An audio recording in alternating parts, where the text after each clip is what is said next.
LKS Gold House in 100வது ஆண்டு கொண்டாட்டத்தை முன்னிட்டு அனைத்து நகைகளுக்கும் சேதாரத்தில் பிளாட் 50% தள்ளுபடி. அதாவது கம்மி இல்லங்க, இப்போ ரொம்ப கம்மி. LKS Gold House, டி நகர் மற்றும் தாம்பரம். இன்னும் 2-3 மாசத்துல திருப்பி ஸ்கூல் அட்மிஷன் வந்து ஓபன் பண்ணிடுவாங்க.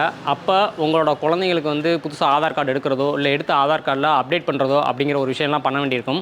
ஆனா அப்பயும் இந்த மாதிரி ஒரு சின்ன விஷயம் தெரியாமல் ஆதார் கார்டில் இந்த மாதிரி ஒரு சின்ன தப்பு பண்ணீங்கன்னா அது எல்லாத்துக்கும் அலைய வேண்டியது இருக்கும்.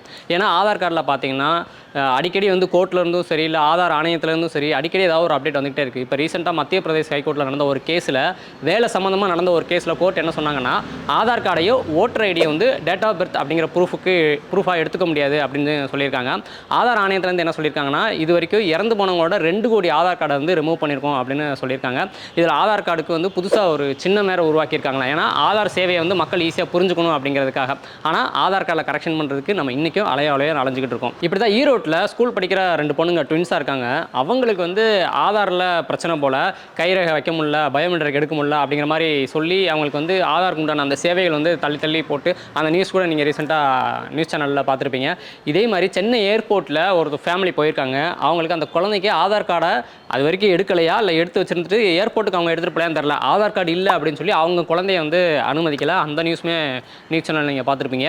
இப்படி ஆதார் கார்டில் நாம் பண்ணுற தப்பால் நம்ம குழந்தைகளும் இப்போ மட்டும் இல்லை ஃப்யூச்சர்லேயும் பாதிக்கப்பட வாய்ப்பு இருக்குது. என்னென்னா என்னோடய ஃப்ரெண்டு அண்ணன் ஒருத்தர் அவரோட குழந்தைக்கு வந்து ஆதார் கார்டில் டேட் ஆஃப் பர்த் வந்து தப்பாக இருக்குது. பர்த் சர்டிஃபிகேட்டில் தான் ஒரிஜினல் டேட் ஆஃப் பர்த் இருக்குது, ஆதார் கார்டில் தப்பாக இருக்குது. சரி, இப்போ ஆதார் கார்டில் வந்து டேட் ஆஃப் பர்த் மாற்றலாம் அப்படின்னு சொல்லி போனால் பர்த் சர்டிஃபிகேட்டை கொடுத்தாங்கன்னா ஆதார் கார்டில் நேம் வேறு மாதிரி இருக்குது, பர்த் சர்டிஃபிகேட்டில் நேம் வேறு மாதிரி இருக்குது அப்படின்னு சொல்லிட்டாங்க. சரி, அப்போ பர்த் சர்டிஃபிகேட்டில் இருக்கிற நேமே வந்து ஆதார் கார்டுக்கு மாற்றிடலாம் அப்படின்னு சொல்லி ஆதார் கார்டுக்கு கொடுக்குறாங்க. அப்பயுமே வந்து ரிஜெக்ட் ஆயிடுது, எதுக்குன்னே தெரில, ரிஜெக்ட் ஆயிடுச்சு.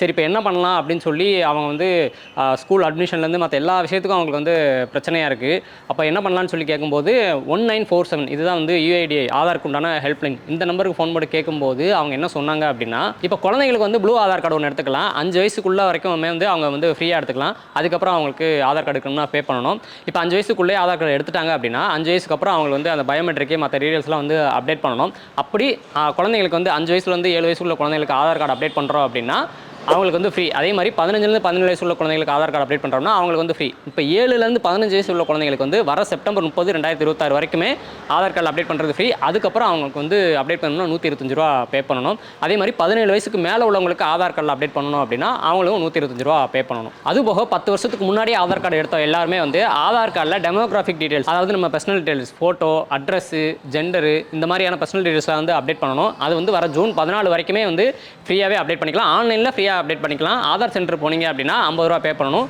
ஜூன் 14க்கு அப்புறம் இந்த ஆதாரில் டெமோகிராஃபிக் டீடைல்ஸ், பேசிக் டீடைல்ஸ் வந்து அப்டேட் பண்ணுறது அப்படிங்கிறது வந்து ஆன்லைனில் பண்ணுறோம் அப்படின்னா 50 ரூபா நம்மளே பண்ணிக்கலாம். ஆஃப்லைனில் ஆதார் சென்டரில் போய் பண்ணுறோம் அப்படின்னா 75 ரூபா பே பண்ணணும். இப்போ ரீசெண்டாக சென்னை புக் ஃபேரில் போய் நானுமே வந்து என்னோட ஆதாரை வந்து அப்டேட் பண்ணேன். அதாவது பயோமெட்ரிக் டீடைல்ஸ் வந்து அப்டேட் பண்ணேன். ரெட்டினா அப்டேட் பண்ணாங்க. ஃபோட்டோ மாற்ற வேண்டியிருந்துச்சு, ஃபோட்டோ மாற்றினேன். அது எல்லாத்துக்கும் சேர்த்து 125 ரூபா, ஜிஎஸ்டியோட சேர்த்து 125 ரூபா ஃபீஸ் வாங்கினாங்க. இப்போ எதுக்கு இந்த ஃபீஸ் பற்றி சொல்கிறோம் அப்படின்னா நாளைக்கு உங்கள் குழந்தைங்களுக்கு நீங்கள் அப்டேட் பண்ணுறதுக்கு அலைய வேண்டியிருக்கும். அப்போ இந்த ஃபீஸ்லாம் அவங்க நீங்கள் தெரிஞ்சு வச்சுக்கணும். இதை தாண்டி எக்ஸ்ட்ரா ஃபீஸ் வாங்குறாங்க அப்படின்னா நீங்கள் இந்த 1947 இந்த நம்பருக்கே ஃபோன் போட்டு கம்ப்ளைண்ட் பண்ணிக்கலாம்.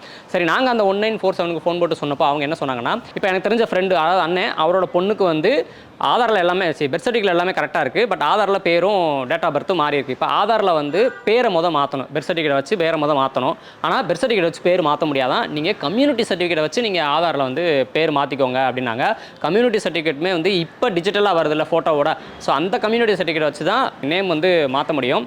அதுக்கப்புறம் நேம் மாற்றியாச்சு அப்படின்னா ஆதார்லேயும் பர்த் சர்டிஃபிகேட்டில் நேம் மேட்ச் ஆயிரும். அப்போது பர்த் சர்டிஃபிகேட்டை வச்சு ஆதாரில் ஒரிஜினல் டேட்டா, பர்த் சர்டிஃபிகேட் இருக்கிற டேட்டா பற்றி ஆதார்லையும் மாற்றிக்கலாம் அப்படிங்கிற மாதிரி அவங்க 1947 ஃபோன் போட்டு கேட்டப்போ அவங்க சொன்னாங்க.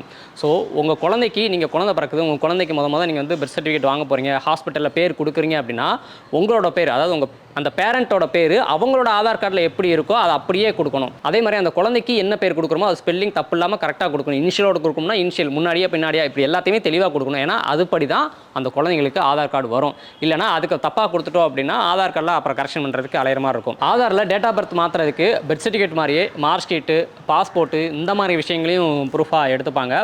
இப்போ ஆதாரில் வந்து கரெக்ஷன் பண்ண போகிறீங்க அப்படின்னா நீங்கள் வந்து ஒவ்வொரு இ-சேவை மையமோ இல்லை அரசு இ-சேவை மையமோ இல்லை ஆதார் சேவை மையமோ போய் கால்கடுக்க நிற்கணும்னு அவசியமே இல்லை.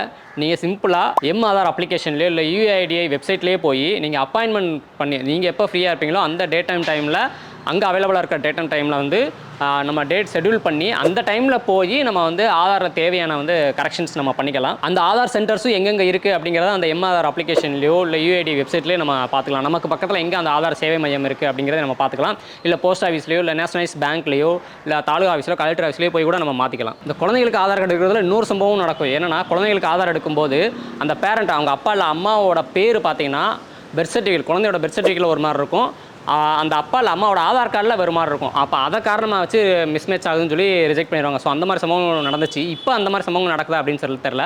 பேரண்ட்டோட நேம் மிஸ்மேட்ச் ஆகுதுன்னு சொல்லி குழந்தைங்களுக்கு ஆதார் கார்டு எடுக்க முடியாமல் போகுதான்னு என்னன்னு தெரியல. அப்படி ஏதாவது பிரச்சனைகள் இருக்குது, இன்னும் அந்த மாதிரி பிரச்சனைகள் இருக்குது அப்படின்னா அதை மறக்காமல் கமெண்ட்டில் சொல்லுங்கள்.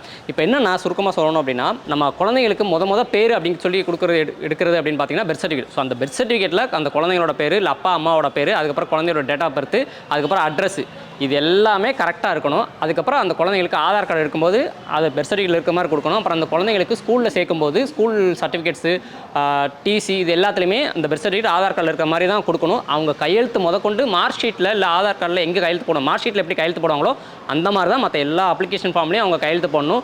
ஸோ இதை வந்து எல்லா பேரண்ட்ஸுமே அவங்களோட குழந்தைங்களுக்கு இப்போ இருந்தே நீங்கள் வந்து எஜுகேட் பண்ணுங்கள். ஏன்னா ஒவ்வொருத்தரையும் ஒவ்வொரு மாதிரி கையெழுத்து போட்டாங்கன்னா மார்க் ஷீட்டில் எப்படி கையெழுத்து போகிறாங்களோ அதுதான் கடைசி வரைக்கும் செல்லும். அப்புறம் எல்லாத்துலேயும் நம்ம மாற்றிக்கிட்டு இருக்க முடியாது. அப்புறம் எல்லாதுன்னு சொல்கிறது கூட வாய்ப்பு இருக்குது. அப்போது ஆதார் கார்டில் நீங்கள் கொடுக்குற இன்ஃபர்மேஷன்ஸ் வந்து கரெக்டாக இருக்கணும். அப்படி இருந்தால் மட்டும்தான் மற்ற proof, ID proof, address proof எதுனாலுமே எடுக்க முடியும், இல்லைனா எடுக்க முடியாமல் போயிடும். அதே நேரத்தில் ஆதார் கார்டில் கரெக்டாக இருக்குது, ஆனால் மற்ற எடுத்த ஐடி ப்ரூஃப் மற்ற எல்லா ப்ரூஃப்லேயும் வந்து இன்ஃபர்மேஷன்ஸ் தப்பாக இருக்குது அப்படின்னா ஒன்றுமே பண்ண முடியாது. திருப்பி ஆதார் கார்டில் இருக்கிற மாதிரி தான் எல்லாத்துக்கும் மாற்றுறதுக்கு நம்ம அலைய வேண்டியிருக்கும். ஏன்னா இப்போ ஆதார் கார்டு தான் எங்கே போனாலும் கேட்குறாங்க, கட்டாயம் அப்படிங்கிற எழுதப்படாத விதி வந்து அமலில் இருக்குது. ஸோ அப்படி இருக்கும்போது ஆதார் கார்டில் இன்ஃபர்மேஷன் கரெக்டாக இருக்கும் பட்சத்தில், ஆதார் கார்டில் இருக்கிற மாதிரி மற்ற இன்ஃபர்மேஷன் எல்லாம் கரெக்டாக இருக்கும் பட்சத்தில் நமக்கு எந்த ஒரு டாக்குமெண்ட்டுக்கும் அலையணும்னு அவசியமே இல்லை. ஸோ ஆதார் கார்டில் உங்களுக்கும் சரி இல்லை உங்கள் குழந்தைங்களுக்கும் சரி இன்னும் என்ன மாதிரியான பிரச்சனைகள், கரெக்ஷன்ஸ்க்கெலாம் நீங்கள் அலைஞ்சிக்கிட்டு இருக்கீங்க, என்ன காரணம்னு சொல்லி ரிஜெக்ட் பண்ணுறாங்க, எதனால் இன்னுமே அதை வந்து மாற்ற முடியல, சரி பண்ண முடியல அப்படிங்கிறத மறக்காமல் கமெண்ட்டில் சொல்லுங்கள். அடுத்த வீடியோக்குள்ளே அதை பற்றி நம்ம கமெண்ட்டை வச்சு டீட்டெயிலாக ஒரு வீடியோ போடுறோம். ஸோ ஆதார் அப்டேட் பற்றி தொடர்ந்து தெரிஞ்சுக்கிறதுக்கு நாட்டு நடாப் சேனலை தொடர்ந்து ஃபாலோ பண்ணுங்கள். நன்றி. ஆதார் கார்டில் இருக்கிற முகத்தை பார்த்தா உங்க மாதிரி தெரியலையே. வாய் வச்சு சும்மாரி அதை வச்சு தான் நானே ஓட்டு போட்டேன்.